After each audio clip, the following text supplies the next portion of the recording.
তাই বলে তোমরা যে যার মতো মন্তব্য করো না বড়দের সম্পর্কে। আর বড়রা আমাদের শাসন করতেই পারে, সেই অধিকার তাদের আছে। আমাদের 3 বোনের এই ঝামেলাটা নিয়ে মানে বর্তমানে যেটা মিটে গেছে, তো সেই ব্যাপারটা নিয়ে আজ সকালে একটা মন্তব্য শুনলাম। শুনে আমাদের মনটা খুবই খারাপ হয়ে গেল। এই কারণেই, যেটা হচ্ছে মানে আমাদের বড়রা যখন যেটা মনে করেছে তখন তাদের মনে হয়েছে যে না এটাই বেটার, আমাদের জন্য এটা ভালো, তার জন্য তারা তখন এই ব্যাপারটা করেছে।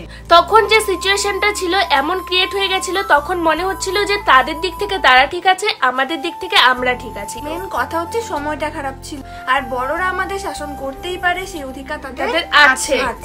তাই বলে তোমরা যে যার মতো মন্তব্য করো না বড়দের সম্পর্কে, আর অভিভাবকদের নিয়ে যা খুশি তাই মন গড়া কথা বলছো, এসব করো না।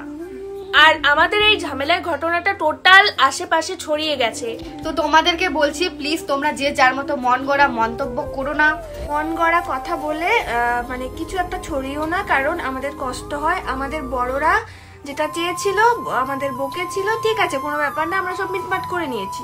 তো 2 পরিবার আবার এক হয়ে গেছে, তো আমরা এখন ভালো আছি। সো প্লিজ তোমরা তোমাদের মন গড়া কথা বলো না, তোমাদের কাছে এটা আমাদের রিকোয়েস্ট।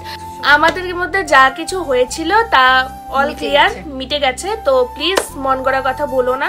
আর এই ভিডিওটা তোমরা প্রচুর পরিমাণে শেয়ার করো, সত্যটা যারা জানো না তাদের জানা দরকার। সো প্লিজ তোমরা এই ভিডিওটা প্রচুর পরিমাণে শেয়ার করো। কোনো ভিডিও আমি এত শেয়ার করতে বলি না, এই ভিডিওটা করতে বলছি, প্লিজ তোমরা শেয়ার করে দাও। সকলকে রাধে রাধে, গুড ইভিনিং।